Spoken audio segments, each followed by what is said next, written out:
सत्ताधारी पार्टियां हैं या जो विपक्ष की पार्टियां हैं वो घबराने लगी हैं और उनको लगने लगा है कि भाई जनसुराज कहीं उसका वोट काटेगा, कहीं उसका वोट काटेगा। लेकिन मैं आपके माध्यम से ये बताऊँ कि जनसुराज किसी भी पार्टी की कोई बिक्री नहीं है, कोई वोट तकवा पार्टी नहीं है।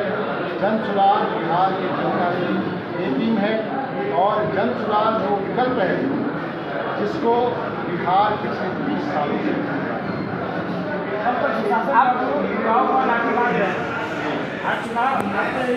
युवा आयोग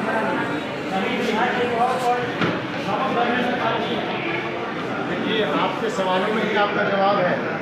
पिछले 20 सालों से उनको युवाओं की याद नहीं आई। साथी भाजने के लिए सबसे आगे वो पुलिस तंत्र को रखते हैं। जब युवाओं के मुद्दों की बात आती है तो वो सो जाते हैं।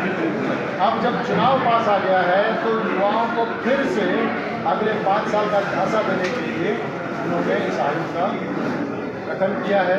बिहार जनता और बिहार का युवा को झांसा। आप बिहार के सभी जिलों में जा रहे हैं, युवाओं को संबोधित कर रहे हैं, युवाओं के भाव से क्या लग रहा है?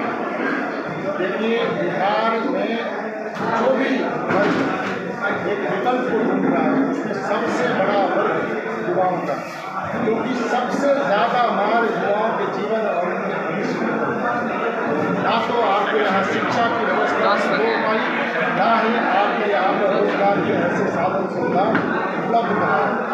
आपने बिहार को मजदूरों की बैंक बना के छोड़ दिया है। हमारे प्रधानमंत्री यहाँ आते हैं और यहाँ से श्रमिक परिवारों के लिए उनकी सुविधा के लिए ट्रेन की घोषणा तो करते हैं, लेकिन बिहार में फैक्ट्री की घोषणा।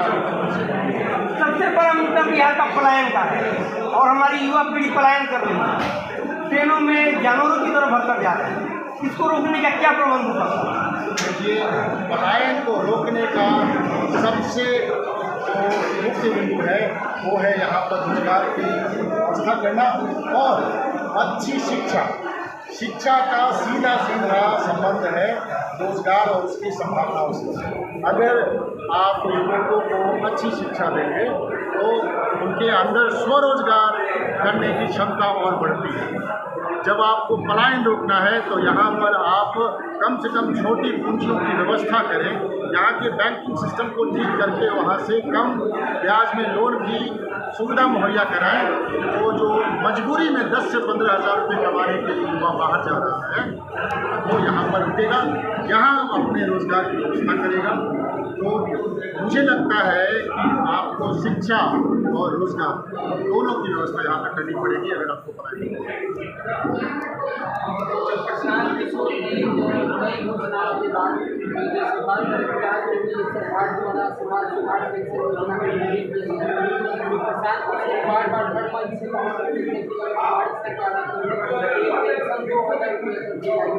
और कई वर्षों से जो है 400 रुपये प्रति सरकार जो है इसको चला रही थी, लेकिन फिलहाल चुनाव नजदीक का इसको 1000 रुपये 1100 रुपये। तो क्या ये प्रसाद किशोर की सोच से गठित सरकार सरकारी?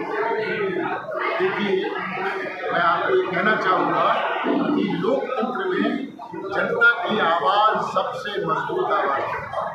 लोकतंत्र में विपक्ष अगर एक सक्रिय भूमिका में हो तो सरकार अपनी नीतियों को बदलने के लिए मजबूर होती है। ये जो आपने 400 रुपये से 1100 रुपये बढ़ने वाले पेंशन की बात की है, ये उसी का एक बिल्कुल ज्वलंत उदाहरण है। आप बताइए कि किस समाज में 400 रुपये वृद्धावस्था पेंशन उचित है? हम पिछले 2 साल से 3 सालों से इस बात को कहते आ रहे हैं। अब जब चुनाव आया है तो उनको लगा कि कहीं हमारे समाज के जो बुजुर्ग हैं वो उनसे नाराज़ ना हो जाए, तो उन्होंने उनको फिर से थोड़ा सा झांसा दिया।